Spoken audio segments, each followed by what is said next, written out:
Thank you for being here, all of you, and it's a very special privilege to chair Professor Amin's lecture, because over the last 15 years it's been a treat to have known Shahid and to have learned a great deal about him from him about historical practice. So I'm just going to present a couple of tentative framings as we go into this presentation, recording the Bhashas and Bolis of Colonial India, Grierson, Ramgharib, Chaube, and the making of the Linguistic Survey of India. And I want to situate that a little bit in some prior work of Shahid's, especially the book that we all know him for, Event, Metaphor, Memory, Chauri Chora, as well as a much more recent work, which is a concise encyclopedia of North Indian peasant life, where what Shahid did was to compile the writings of William Crook, J.R. Reed, and George Grierson, all of whom were scholar administrators, at one level members of an imperial ruling class, people whose task in some sense was to oversee the workings of colonial revenue extraction, if you will, and the control of a subject population, but who also, for all kinds of reasons and for the different starting points they had, developed a very considerable system of knowledge, whether it was in terms of anthropology or linguistics or many other fields that they effectively produced through their research procedures, their collection methodologies, and the structures of knowledge that they therefore created. And I think that what Shahid has to say today is sourced in this ongoing research preoccupation of his with these particular systems of knowledge. And also just to say that, and I hope we'll come back to this, it strikes me that a lot of history writing in India is set between two different lineages. On the one hand, there's the lineage of the colonial scholar administrators, which in some sense is premised on detail and on the archive. And on the other hand is the lineage of nationalist historians, whose major preoccupations really, I think, were ideological. They came not from power, but from resistance. So the tendency was not to focus on the archive, but on the icon. So I'm setting this up as a very sharp binary here, but I think that eventually we'll hopefully discuss this. So that's all I'm really going to say now. And just going to invite you, Shahid, to now address us. I'm very happy to have been included in this festival, because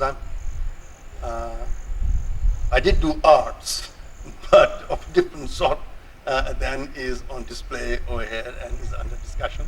I'm actually here teaching a short course under this wonderful program of Goa University, which is a visiting professors program, and they have burdened with the honor of being the D.D. Kosambi chair. And I'm doing a short course which I've provocatively called Walking in and Out of the Archive, recording the small voice of history. Because the voice of history is, if it is history, must boom. And it is not to be recorded outside the archive if it is to have any credibility. It has to be either Lord Curzon or Jawaharlal Nehru.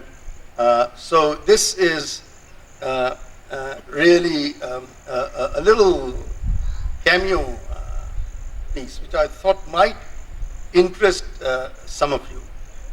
So let me get on. I'll read bits of it, and then I'll spend some time on a very rare audio archive that I've actually helped assemble. It's freely available on the web, just for a little bit of self-advertising. If you write Shahid Amin plus linguistics, you'll get it. So these are 248 gramophone records that were cut in the early 20s as a part of the systematization of the knowledge about the languages and dialects of India, and which meant a lot of organization.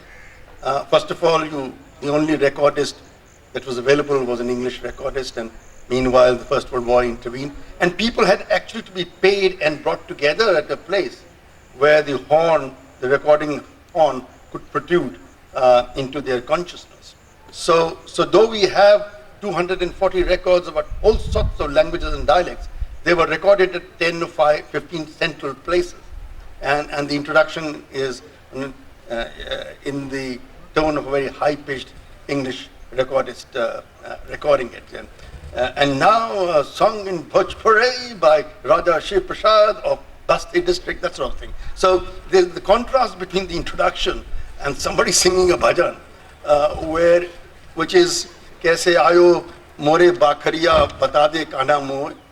This is a love song and a bhakti song about Krishna. Why do you keep on peeping into my house? And if my husband finds out, itni maar padegi tere tan pe aur bent bhigai rakhi hui. My husband has got a cane which has been wetted in a pool of water. So if you are caught, he will just take the skin out of it. And the last line, but bina Krishna ke bhakti ke koi, you can't really reach anywhere. So it's all sorts of things that I'll just introduce some of this. But in this paper, I try to build a story out of some fresh material that has come my way from two very different sources. And this goes back to my preoccupation with in and out of the archive. The first of these are the gramophone records and the uncatalogued manuscripts of the Great Linguistic Survey of India, 12 volumes, 1890s to 1920s. So this is, you can't get more official than this. And the second are letters, private letters that came in the post in 2004 to me after I published a little bit of this, about this Ramgharib Chaube, from a person I didn't know at all called Kusum Chaturvedi, who introduced herself as the granddaughter of the great doyen of Hindi literature, the canonical writer of Hindi Sahit Ka Itihas, Ramchandra Shukla, from Banaras. And so on the one hand, there are these the press copies where native clerks transcribed various languages and dialects according to very strict orthographic form. Gramophone records which were produced in the way they were, and I have to say something more about it, which takes us back to the introductory passages of Midnight Children about how Dr. Salim discovers his wife, as it were, in person, different parts of her. And the other is completely different. It's just a private letter that comes because somebody reads something I've written about this Pandit from Gorakhpur called Ramgharib Chaube. So it's also, in a way, an illustration about how some of us are trying to marry two very, very different kinds of material. Now, Ramgharib Chaube was a colonial Dobhashi, speaker of two languages. He was the Pandit to William Crook, who was a major civil servant and ethnographer, writer of 4 volumes of the tribes and castes of UP and religion and popular folklore of North India. So he taught him Hindi. And it was said that in Mirzapur, near Banaras, he was the best person to read the Pioneer, the newspaper in English coming out from Lucknow, where Kipling was working as a journalist. So he actually taught English to Ramchandra Shukla, who then laid the foundation of modern Hindi literature, and he taught English and he taught Hindi to William Crook. So he was literally a Dobhashi, a two-way speaker scribe in a real sense. Very little is known about Chaube's life, except that he comes from my district, Gorakhpur, which has been historic. Lord Buddha died there after consuming pork, and the Chauri Chaura event happened there as well. These are the 2 events that the district did to history. And very little of what Chaube wrote in his firm hand in the margins of official transcriptions of various languages was actually published. So I'm going to rely on the handwritten pages of various manuscripts, various specimens of various languages from UP, etc., which Chaube is writing according to very strict orthographic procedure, because special fonts were created to get the special sounds for various languages and dialects. And what is interesting is when I got hold of this, is that he's also writing little love notes in the margin to Grierson, because though Grierson's Linguistic Survey of India, to which I'll come shortly, was a great systematizing effort at finding out grammatical structures and so on, Chaube was trying to show off his ethnographic knowledge, his ethno-linguistics, pointing out what a word could mean and the range of connotations and so on. And most of these were ignored. And so one can actually trace all the little marginal notes which the expert marginal jotter, shall we say, wrote, and see how many of these appear in footnotes to the actually printed volumes. So it's tracing what the clerk does as a part of his normal routine and what gets the Sahab's nod as an addition to an expertise that the great linguist that he was, Grierson, had, but which could be put in operation and systematized only through the hand of native clerks like Ramgharib Chaube. So there's a little bit on native informants and so on. We heard, working in tandem together to produce knowledge and so on, and subverting all the mainframes. So there's a little bit, and it's interesting because this comes from early 20th century, when native, quote unquote, intelligentsia has really come into being.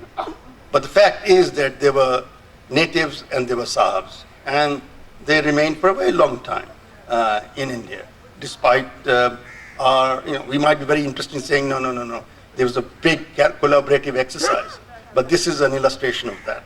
So let me just cut to the chase and just, because I want you to listen to some of the audio files. So Chaube is a Brahmin, he's a male, and so when he writes ethnography, which is being created in a journal which borrows from England, it's titled North Indian Notes and Queries. You'll recollect that Notes and Queries is the title of a very major English lit journal. But it is aimed at systematic collection of scraps of information, etc., etc.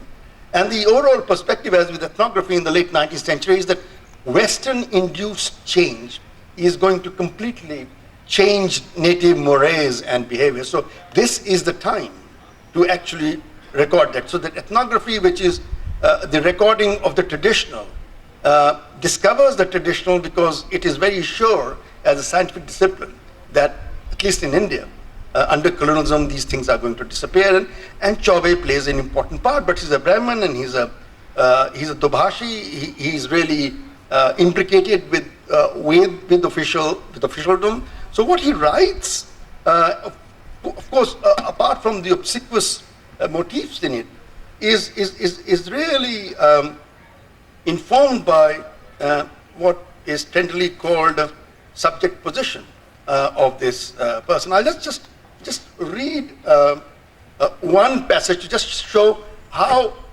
Chaube is producing an ethnography for his English master.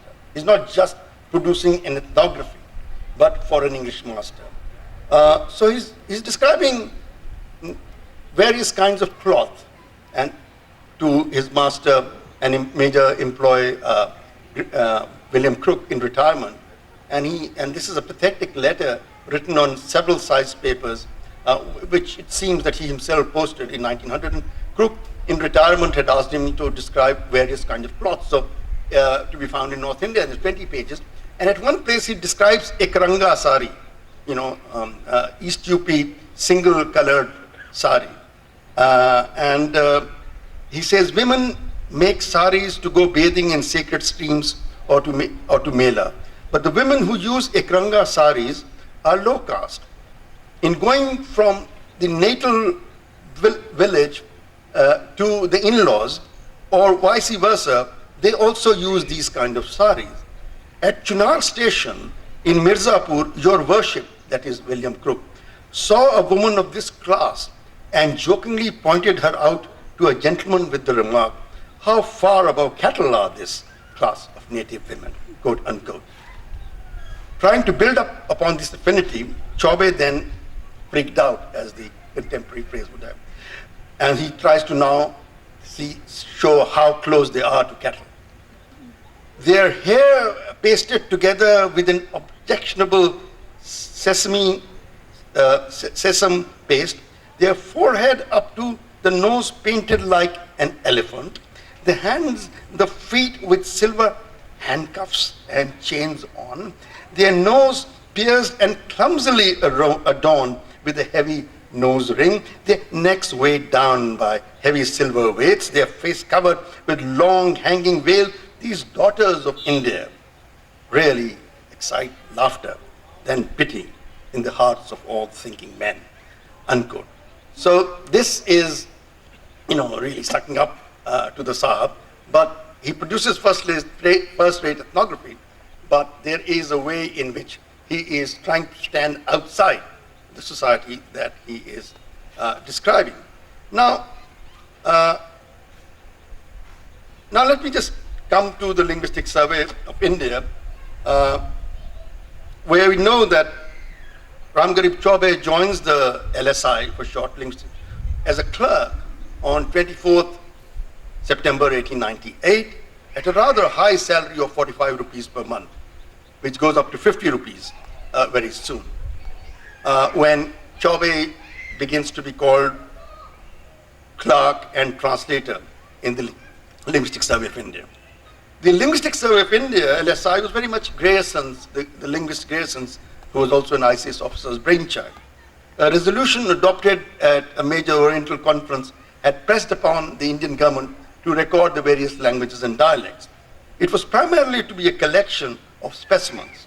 A standard passage was to be selected for purposes of comparison, followed by a free rendition of a local specimen, which could be a tale, a song, or even a dastan, which was recorded for the last and first time of the great dastan go of Delhi, Mir Baqir Ali.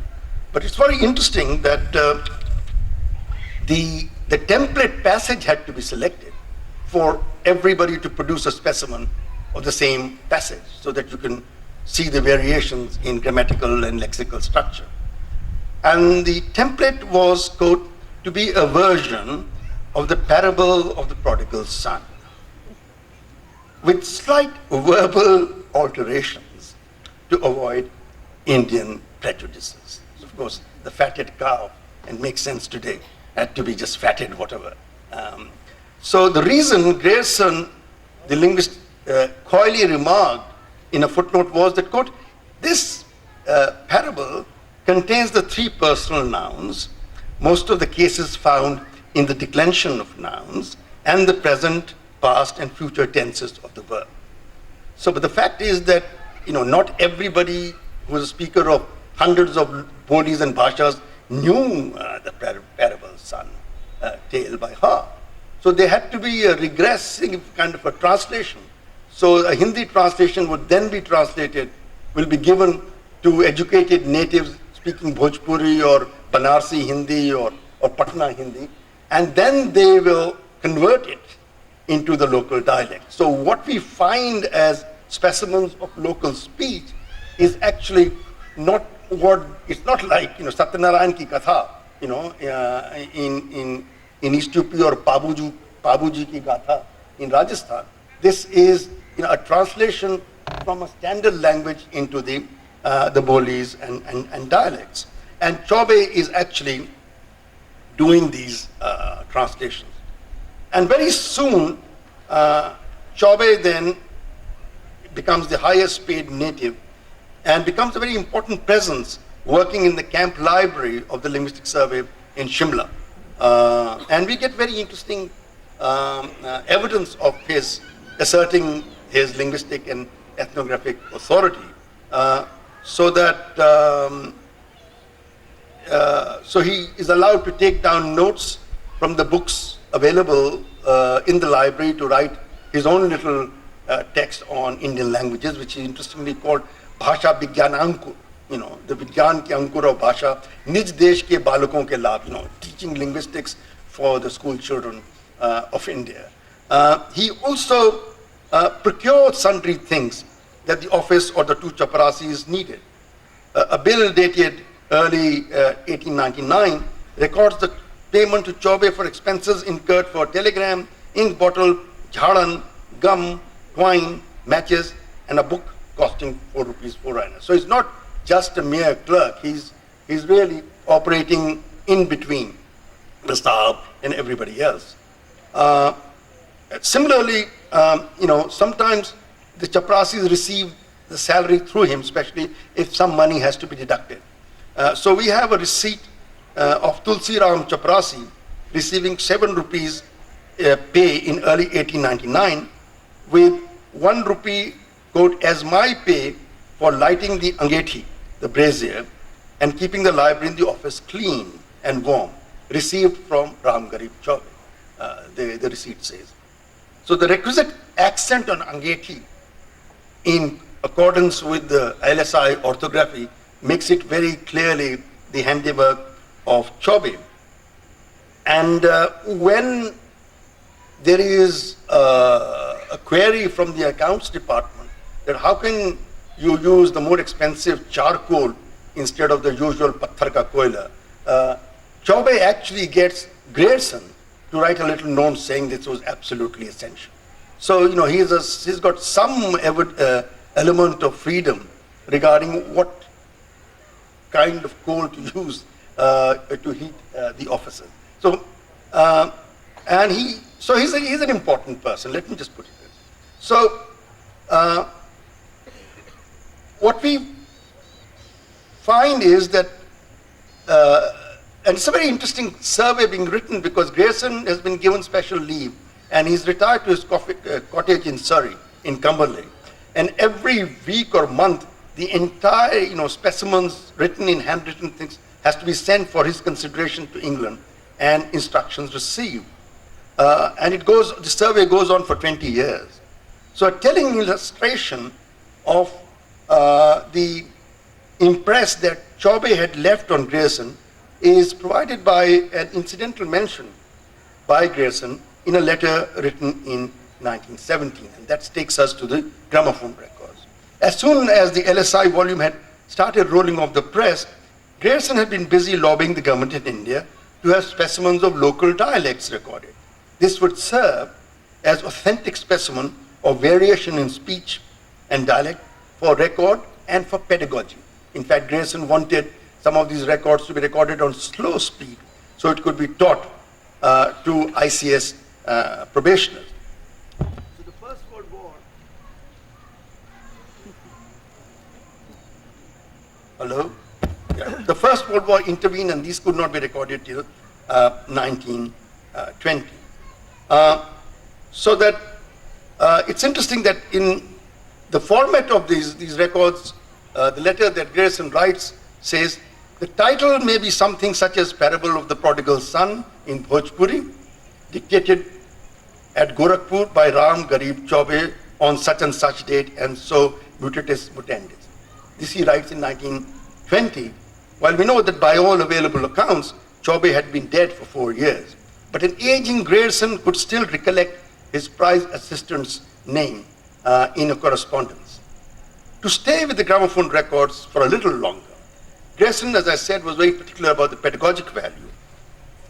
And so that the 24 or so records that I have looked at are a joy to hear, and I'll share some of them.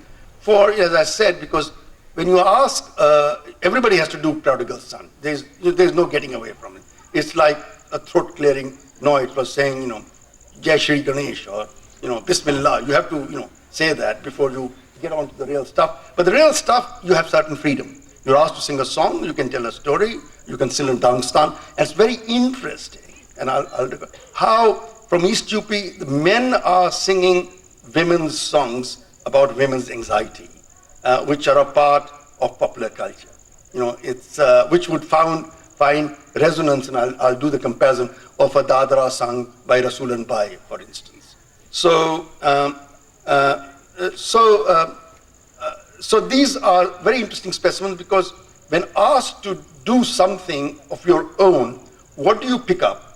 And how do historians or people who have inherited these areas past, shall we say, how do we make sense of that chance utterance of a song in terms of the popular culture of the region. Because if you are given a free hand, are you reading a passage from a book?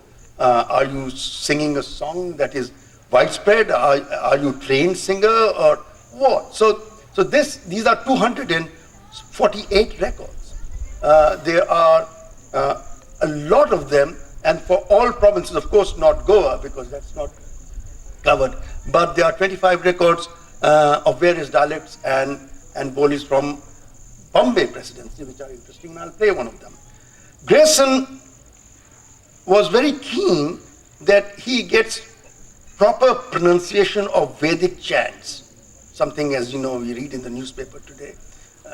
Various people now, actually come to Banaras to offer their obeisance and prayer to Ganga Maiya, which, as you remember the song, Ganga Maiya to Piari Chadaive, Piya se karde milanwa ho Rama. So Ganga is, women invoke Ganga so that they may be able to meet their lover.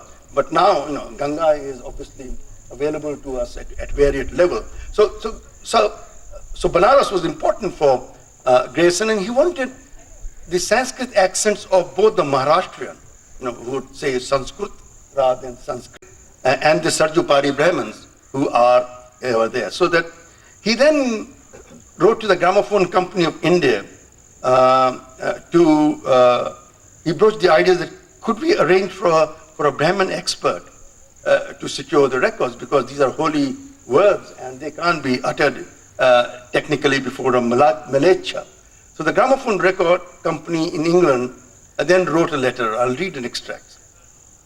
We are not sure just to what extent these Pandits would carry their objections, how literally they would read this prohibition of not uttering sacred words before a Malach.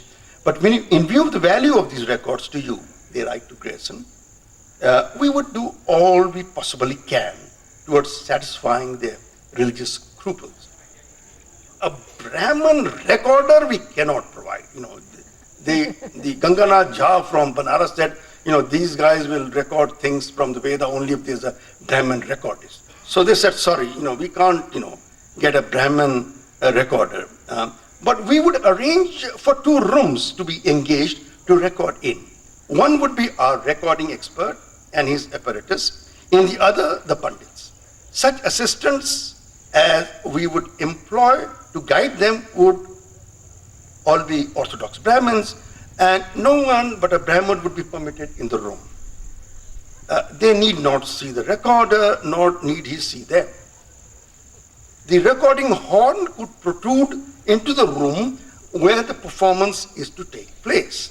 The whole arrangement could be worked by electric light flashes as when to start and when to stop. The operator cannot then overhear the performer. So it was through such a Rushdie-like arrangement. Remember Dr. Salim Sinai seeing his future wife through the several holes in the sheet that he was allowed to peep through diagnostically, that 5 records of Sanskrit and 1 of Vedic Sanskrit as spoken in Banaras got recorded for the LSI.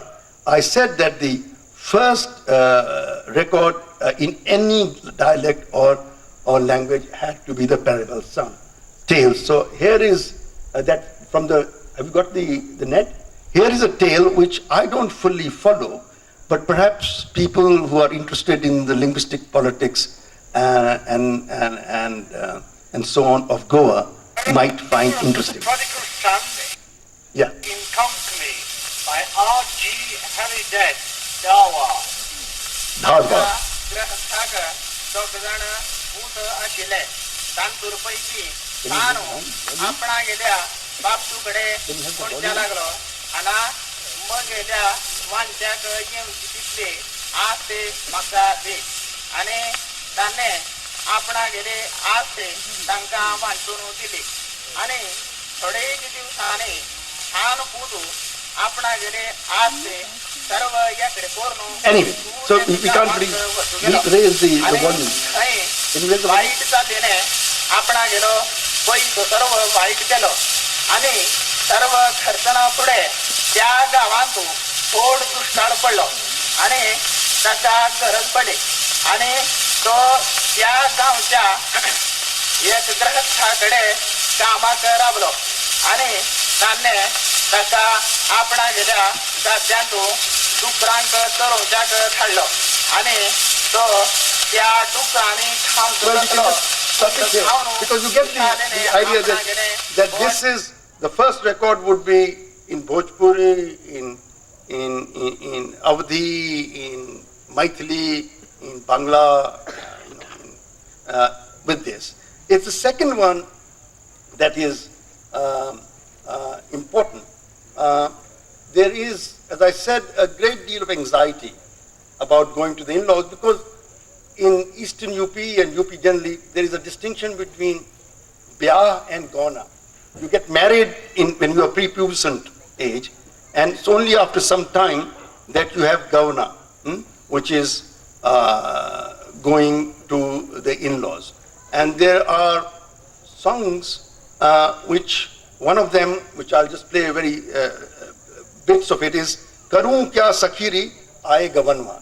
There's this anxiety that, what do I do, my girlfriend, we heard a lot about, talking about the lover, that women or girls talk to their girlfriends to find out, does he talk a lot on the phone and so on. But there, it's a different anxiety that, what do I do? And she says that, it's in a very great hurry that my father is sending over there and everything I'll leave behind. And then it suddenly goes into a bhakti mode and says, Char kahar, 4 pallbearers are going to take me there. So and that they are going to take me to a place which is Shamshan Ghat. And then it goes on to say that without bhakti of Ram, nothing is possible. Just a little bit of Karukya Sakhiri, number 1, Ayure Gavanwa. Sung in the Bhojpurian Saran by Hari Shankar Nath Chapra. Kanu ka sakhiri yahi gamanwa, kanu ka sakhiri yahi gamanwa, aashat mein balam samasa laaye, aashat mein balam samasa laaye. My husband has suddenly come to take me back. And I can't really leave my father's house. And then it goes on to say, I'll leave my friends and so on. So this is the apprehension. But on the other hand, as we know from various women singers and Fayyaz Khan's Thumris and so on, you also long to go to the Pia or the Sajan. You are not, after you get married, you reach puberty and as your body now grows, you really want to have a milan. And there are several songs on this. One of them sung quite well, I think we'll just play it, is a line, Tarsat jera hamar naihar mein. My heart really pines now that I'm married, I'm still in my father's house. And this is a song, which... Song in Bhojpuri, Hindi, sung by Pandit Sauran Prasad Mishra Rai of Basti at Hyderabad Band of the 16th of May 1920. Just listen to it.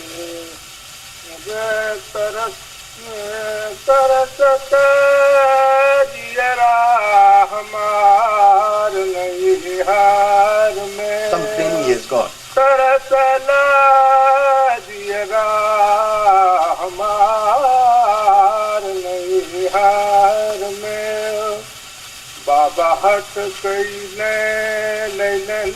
My father is adamant and he's not sending me to my husband. The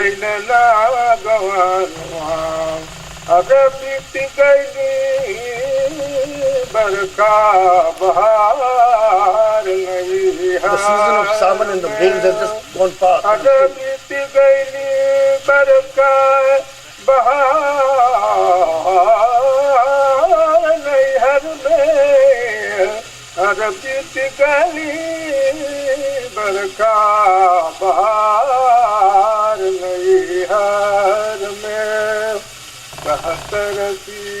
Vasile the poet is saying, पिया बिन सजनी without Priya Sajani, कहत रसीले I don't really feel पिया comfortable in my father's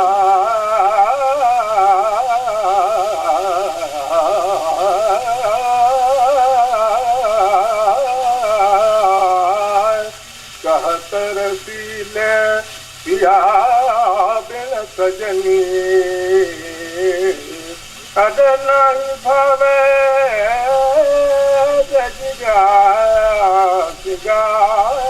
Right. So this is a rais, a landlord who's first made to do the prodigal son tale, which is very mechanical Bhojpuri, and then when asked to recite something, he doesn't come up with a Ramcharitmanas part or anything like that.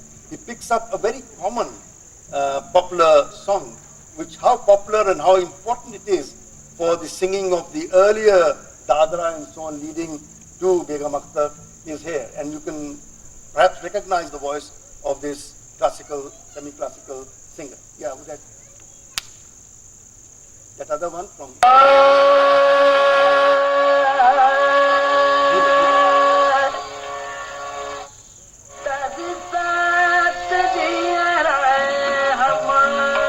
Rasulan Bab.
Now growing up,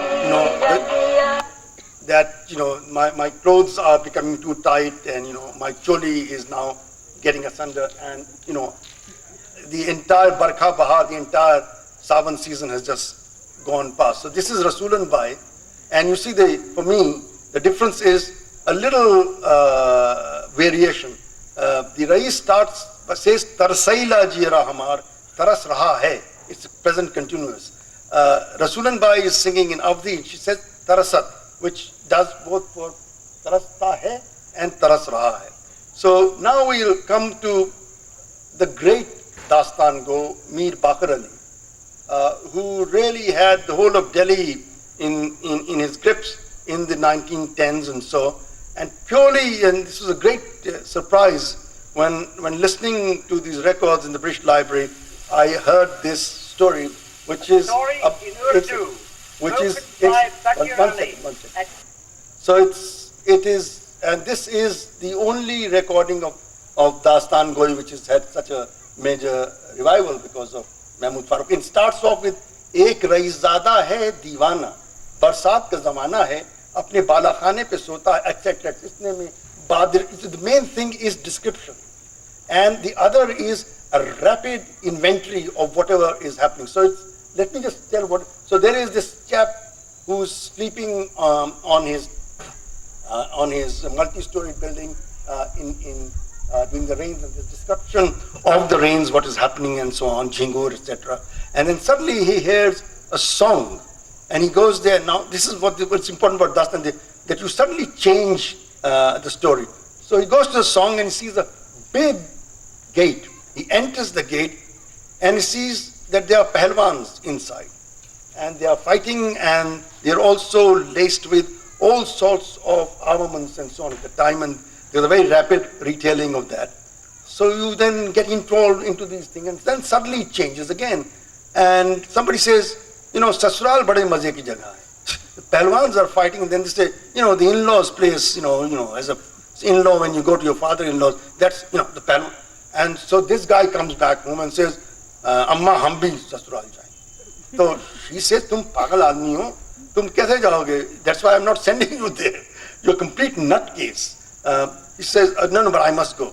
Otherwise I'll kill myself. She said, all right, you go straight. So he goes straight and says, the samne se khajur ka ped aa gaya. He said, wo amma ne kaha tha, go straight, now there's the khajur ka ped. She said, let me climb up. So he climbs up, but then he really climbs up and he can't come back.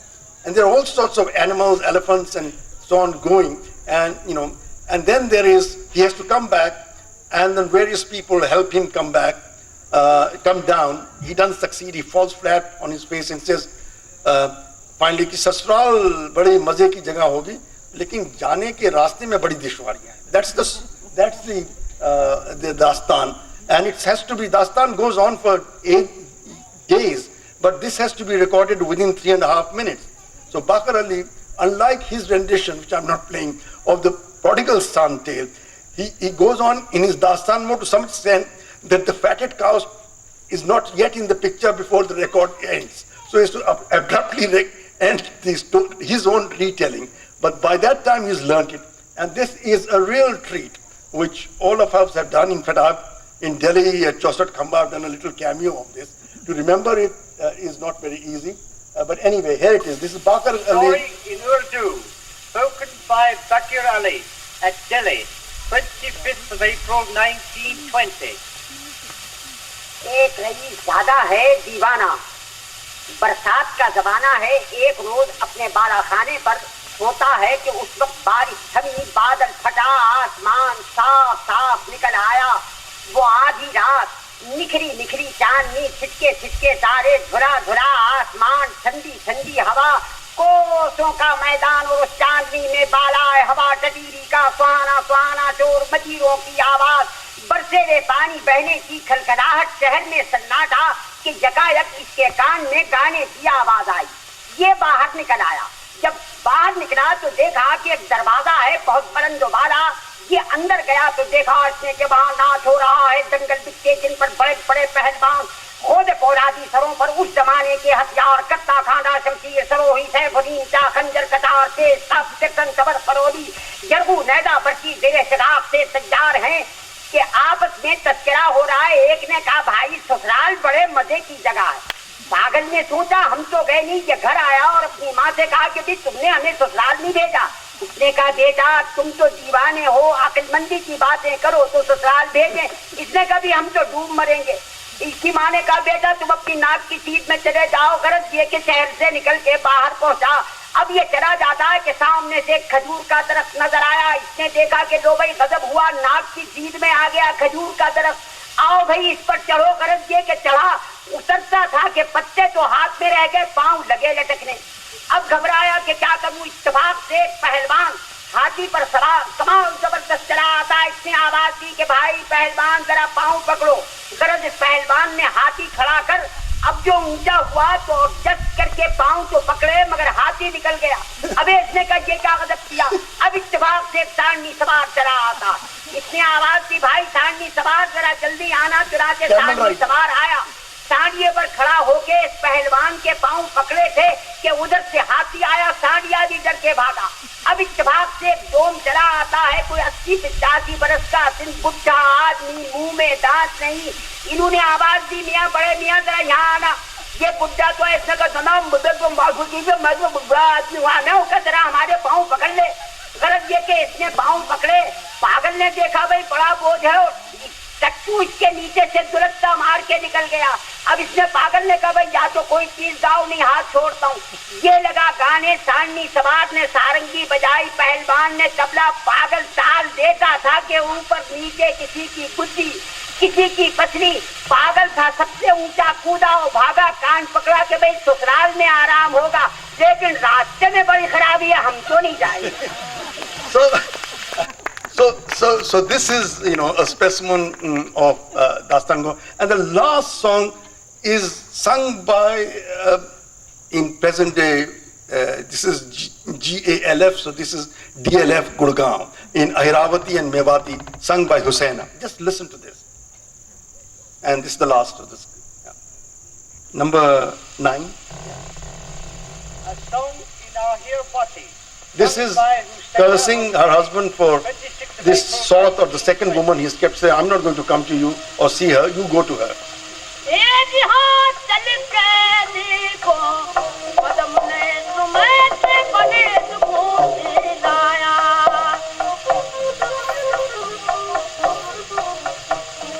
You go to that lotus-eyed woman. I'm not going to see her.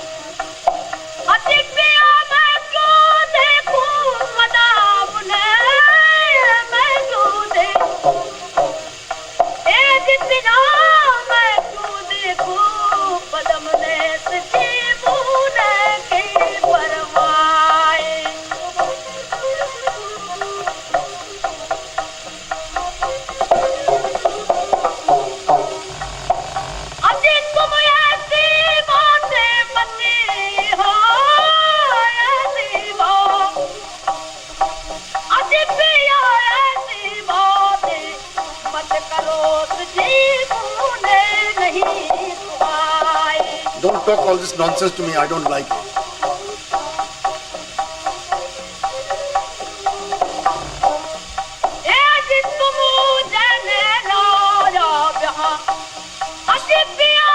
The one you have now brought in, go to her.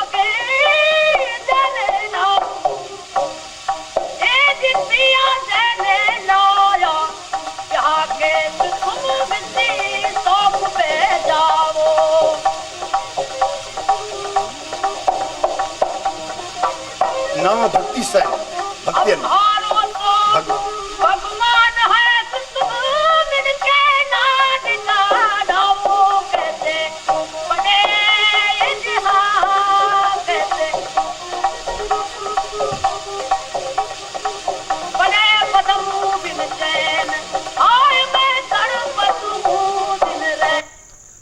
So these are the specimens. There are 248 of those. So I wrote a little article on touching on Ramgharib Chaube in Hindi newspaper, which Mrinal Pandey was editing way back in 2004, and it said that my affiliation Delhi University. So I get a long letter, 4-page letter from Kusum Chaturvedi, 72 years old, granddaughter of Ramchandra Shukla, whom Chaube had taught Hindi in 1900. And I just quote bits of it in the end. It contained a detailed account of Chaube's stay in the family of the Shuklas in Mirzapur near Banaras, and how he mentored the young Ramchandra, taking him on his journeys into the hill tribes' habitat, about whose languages he had advised Grierson from the margins of his transcriptions. The letter was a long story of how Chaube had not been given his due by these ethnographers and by the linguists, and even by Indian scholars like Gaurishankar Ojha, who had translated the canonical Todd's History of Rajasthan, and how Chaube returned a broken and demented person from Rajasthan to the haven of Shukla's household in Mirzapur. And I quote, his friends tried to get him treated, but those days there were not that many mental hospitals. For a few months he kept babbling tribes, Kuruk, Rajasthan, Ojha, in a disjointed manner. One night he simply disappeared. He was brought back from a station just beyond Kanpur, and a cousin took him home. He died, a lunatic, in 1914. As if this was not enough to bring a lump to one's throat, the penultimate para of this long letter had a poignancy to it, far removed from the interaction of European and Indian mental frames that is now being advocated for writing about the likes of Ramgharib Chaube. Quote, your response to the postcard that I sent you has opened a new vista for understanding Ramgharib Chaube. I've heard the story of Ramgharib from the mouth of my grandfather, Ramchandra Shukla. What drew you to Chaube? Are you also from the same area? As far as I know, he did not have a family. It's possible that he would have had a child marriage, as was the custom those days. And for some reason, because of her death, there was separation. If you have if you have been to his village, you would know. What do I say about myself and my family? I was born and educated in Banaras, and for some time in a small town, Majhauli, in Devariya district where I was born. I have one son who is a professor of sociology at BHU. I have a daughter who is a novelist. 4 books she has to her credit. You asked me all about yourself, about myself and my relation to Ramgharib Chaube, but did not say anything about yourself and your family. Convey my love, sneh to everyone at home. Yours only, Kusum Chaturvedi. I'm still trying to respond to this letter regarding Ramgharib Chaube. Thank you.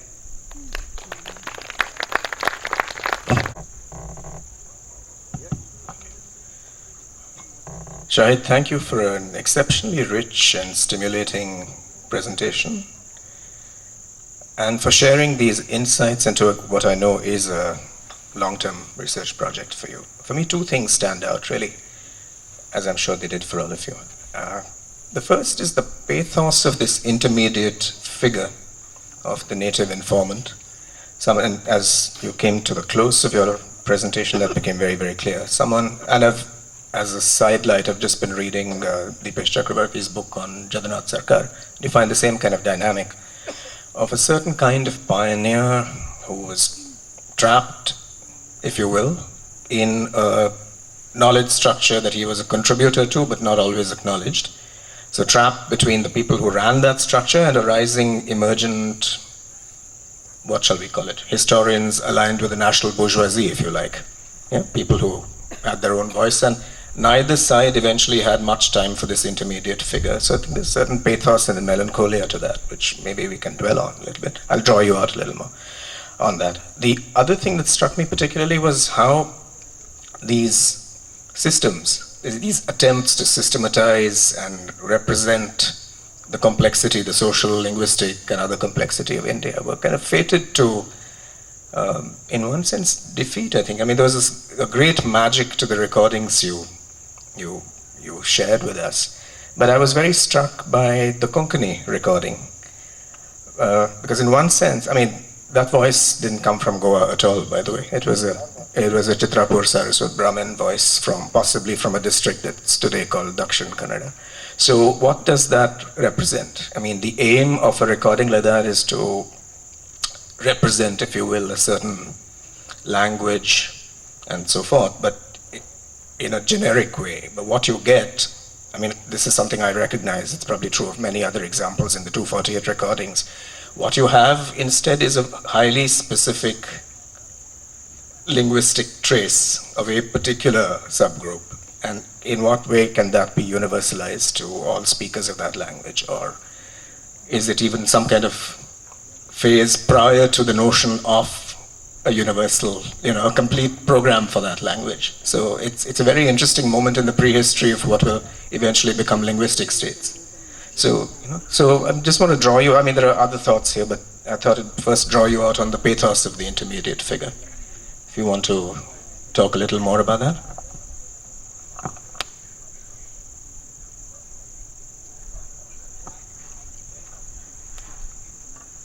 Hello. Yes, it's also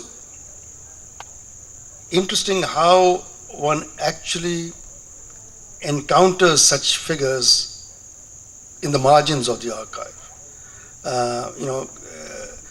There was a journal that ran for about 30 years called Punjab Notes and Queries, Indian Notes and Queries, and North Indian Notes and Queries. It's fantastic. And Chaube wrote about 200 ethnographic notes in that. But they were also always being obviously corrected, vetted by crooks. So there's another story that there's the high caste male voice, while describing events and really rites and ceremonies. And I just discovered Chaube by chance, because in the Grierson manuscripts, there was a manuscript, and you refer to called Glossary of Indian Terms. I thought, oh yes, I was working on this project. It was not a glossary of Indian terms. It was rights and customs of the Hindus of Eastern UP. It was not very clear, and it became more and more blurred, that it was actually a text that Grierson had commissioned, in a way, Chaube to get some other native right in authentic Hindi, which Chaube was then translating.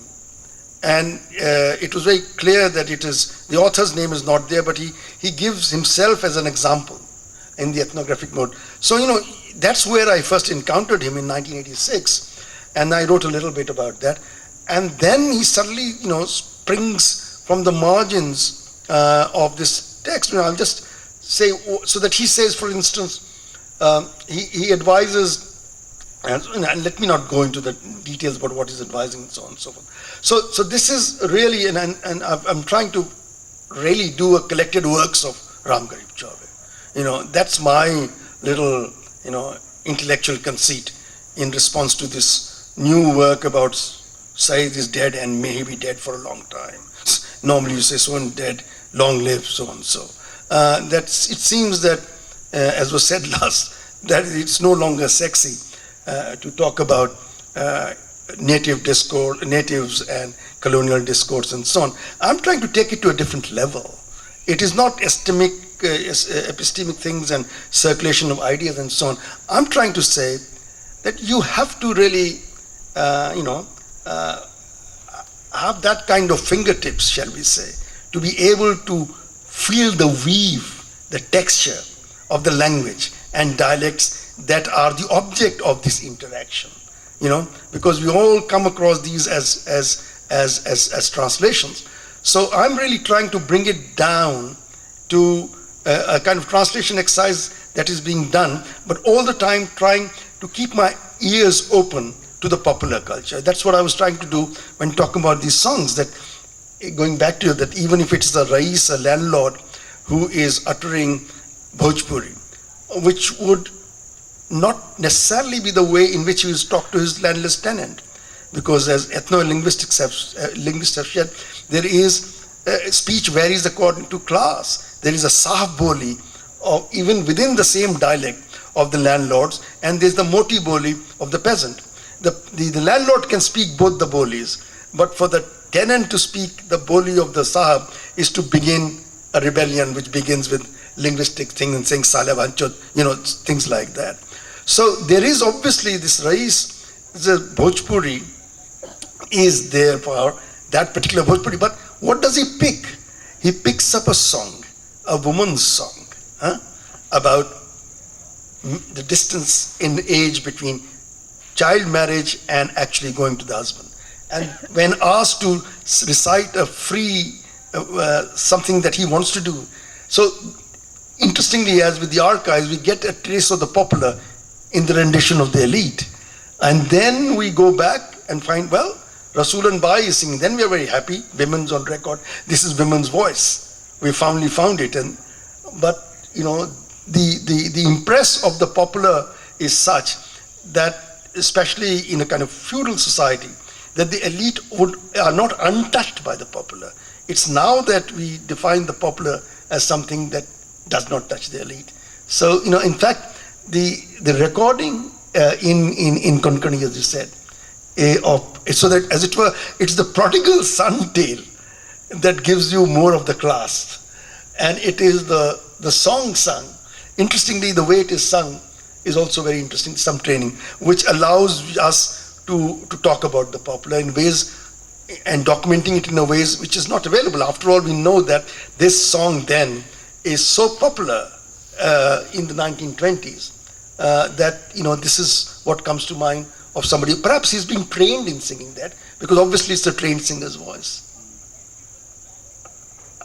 I also had a question about the afterlife of the archive, because that's something I'm sort of fascinated by. And I just have to say briefly that Grierson is someone that I've spent about 20 years with in the course of doing the translations of Lal Ded. The first entry of Lala into print modernity is through Grierson. So there's a way in which people like Grierson, when they stabilized, or if you like, arrested what had previously been multi-version texts, and they kind of froze that in print modernity, and there was a certain circulation. That's the beginning of a text over which then debates on authenticity could be staged. But what was the afterlife, or what was the circulation rather, of this set of recordings? Were they ever made public? Or? No, in fact, not a single set was left in India. This was meant for the edification and scholarly pursuit of European scholars. So you'll get one copy was sent to British Library, one to SOAS, one to Oxford, one to Cambridge, one to Paris, and so on. And no set was left away. Not only that, why I'm confident about that is that there is a letter from the Secretary Government of India saying the reason we haven't sent any copies of the Linguistic Survey of India to any newspaper is because there's nobody in India who can actually review this. So if that was the case with an official publication, then you can imagine that. So Grierson, sitting in his cottage in Surrey, would every now and then say, well, this record of mine which I was playing has got broken, so send me another one. So that so in fact, nobody had heard these records till 2004, because in the official volume on the language, the first volume, the appendix actually lists these songs, but they were not available, and the India Office Library couldn't find it. It was only when it was shifted to King's Cross, and I wrote them a letter, then they said, well, there is this thing. So that I was, in fact, the first person, and you can imagine the joy of hearing this. And when I heard this Dastan go, because the 3.5 minutes of the 78 RPM is ending, and said, Fakhr Ali's Dastan go Saki in Delhi. I thought it is Fakhr Ali, till I found out that it is actually the famous Fakhr Ali. So there's no afterlife, and now we have given it more than a half-life, because these are all available. If you do gramophone records, Linguistic Survey of India, all of these are freely available at for listening. You can't download it. And I insisted, and interestingly, the money the University of Chicago, especially Jim Nye, got as part of George Bush's program of minor languages in the South Asia region. So it required, I think they had to pay $200,000 to the British Library, because they are all those 78, and they are now transcribed. And also now, when you go to that particular record, you will also get the transcript and the translation. So this is freely available. The server had gone dead, and I'm so happy that I was able to breach this, because normally things are preserved in the West and you have to pay huge amount of locational rent for that. So now, so we actually just, played it from the net. So that now is the post-colonial, or whatever it is, or my own Gorakhpuri take on this, that something that was not even left in India is now available to people who can actually figure out what these damn things are. There's no point keeping it in the Nehru Memorial Library or in the National Museum. So normally American libraries, which have huge databases, don't make these available. And my condition was that it should be freely available, which it is. So we're trying to give it a life.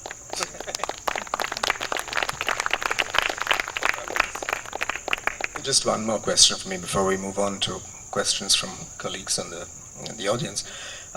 Are you inviting annotations of any kind to this archival material, or are you thinking of that? That's a good idea. I haven't yet gone into that, because the first step was to get these, digitized. And the second one was to match, actually when you click, there's a map and it gives you the location as well. And now we have reached a stage where every record you get a transcription in the literal thing, said he then to him sort of thing, because that's the linguistic thing. But there's also a kind of more, proper translation. And the one thing that my son keeps on telling me this, that I promised, and that was part of our agreement, is something that I love to do. And Geeta was saying this, that you should do something. I have actually done a performance of Bakr Ali at the Nizamuddin Basti. No, I can't remember all the armaments and implements and so on and so forth. But I want to do, and I now will do that. I want to do the editor's choice, a 1 hour selection where I'll try and bring out, what these songs are about, and invite others to, send their suggestions. But the server was down for a very long time, and I was getting these inquiries from various people, and finally, they have got the server going, and I'm really, why should I hide it? I'm absolutely thrilled that we have managed to get Mr. Bush to pay for it. Do we have a mic that can travel, or maybe are there questions for Shahid? One is I'd like to know what you think the impact of Grierson himself was on the eventual fate of, say, Maithili or Braj, etc. And the other was just to add a footnote to that recording in Konkani, which is I also got to hear it at the British Library and realized that it was, from Dakshin Kannada. But interestingly, Grierson seems to have listened to a Marathi proponent and put in Konkani as a dialect of Marathi, and whereas the recording is from Dakshin Kannada, which has nothing to do with that Marathi-Konkani debate. And I know that he was in correspondence with a very prolific Goan linguist, Sebastian Rodolfo Delgado, who actually told him that Konkani is not a dialect of Marathi, but he chose to ignore that, as I guess he chose to ignore some of what Chaube told him as well. Yeah. That's just Yeah. I mean, I was just going to say, refer to something that Rochelle said in yesterday's discussion on Konkani, that the recognition is language is recognized. People say that a dialect is a language without Howitzer or without LMG. But it is a dialect remains a dialect unless it's recognized by the Sahitya Academy. And Rochelle told this very interesting story about how none other than the great successor, really, in very many ways, to Grierson, Sunita Kumar Chatterjee, came to Goa and gave a speech saying, look, if you want recognition, you must get those original versions were they in Roman Konkani, Rochelle, about the Ramayana that were recorded in the 17th or 18th century, whatever, and do revised version and stick to that. It's only then that you will get that. You see, Grierson is a great, it is idolized by Hindi people because he writes a monumental article called The Popular Literature of Hindustani, where it is both Hindi and Urdu, but he's really the one who standardizes and publishes Tulsidas' Ramcharitmanas, and he's very closely associated with the Pandits in Bihar, and as you see that his correspondence is voluminous. So in 1899, there's this Khadak Vilas press in Patna, which is the equivalent of the Naval Kishore press of Lucknow. So 1899, the Khadak Vilas press publishes Bhasha Vigyanankur, by Ramgharib Chaube. भाषा का विज्ञान का अंकुर निज देश के बालकों के लिए, which he says that it's very tough Hindi, and since I've been to school I know it. It says, अपने कार्य से अवकाश प्राप्त करके महोदय के लाइब्रेरी में बैठ के मैंने उनकी किताबों से कुछ सार लिया है. So 1899 also has another publication which not many people have seen, called Vidai, because Grierson is going to England. And the Hindi public says, प्यारे गिरिया सन चले जावत इंग्लिस्तान, हिंदी हिंदू हिंद को देखे शोक महान, एकदम नाता तोरी के त्यागत Hindustan, Kaun bhati dhiraj dhare Bharat ki santan. So, this kind of affinity with Hindi. And of course, Grierson, the only Christomathy that I know that he did was Maithil Christomathy. And he was sold on two poets. One was Tulsidas, and the other was Bihari, his Satsai. So there is a standardization. And Grierson is, the Baba-i Adam, shall we say, deliberately, the primordial man as far as print Hindi is concerned. You have a question at the back? Can't see, is that Jose? Or Joe's?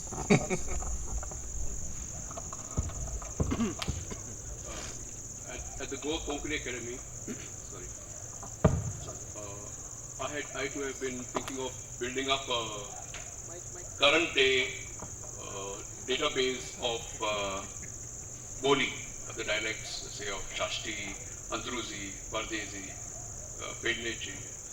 Now, what would be a good way of going about that? I mean, we obviously can't ask them to recite the parable of the prodigal son. So, what would we go to this village, and what would we ask them to recite? And the second thing is, when you ask someone to recite, do you have to ensure in some way that he is, pure representative of that dialect? So you ask him, which village are you from? And you're not settled from some other taluka, and there's some kind of, dilution of the dialect. How do we ensure that we're getting really representative dialects from all these places? What questions do we ask? What do we ask them to recite?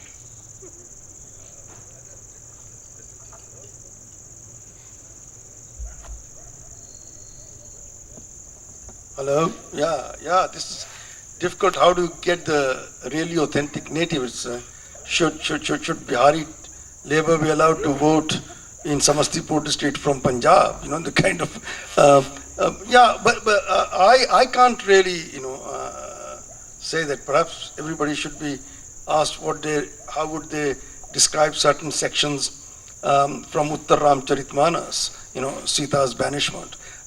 No, but there is a big project. I have not really looked at it carefully, which Orient Black Swan is doing, which Devi, the linguist, which is his popular linguist, People's Linguistic Survey of India.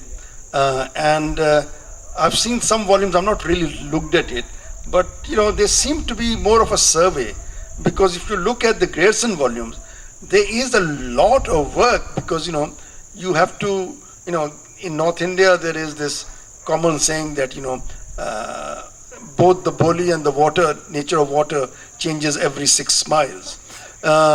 So the original linguistic survey is really massive, but these individual volumes of People's Survey are relatively slim. I have not looked at it. Perhaps you should look at G.V. Devi's edited, G.N. Devi's edited People's Linguistic Survey of India, and the Orient Black Swan has planned 50 volumes of that.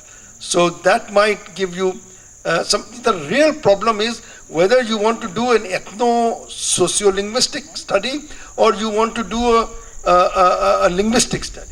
Because if you want to do a linguistic study, and that was what Grierson's mode was, then you have to have template text so that you can get variations on a particular theme.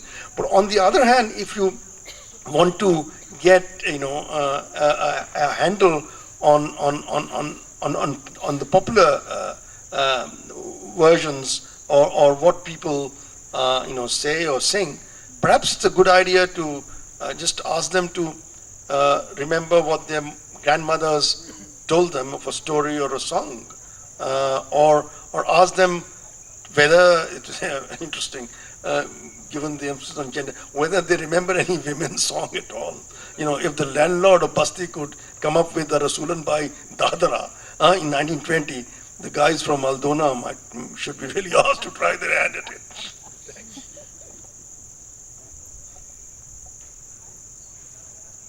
Any other questions or wonderful? Great. Shahid, thank you so much for this wonderful lecture. Thank you.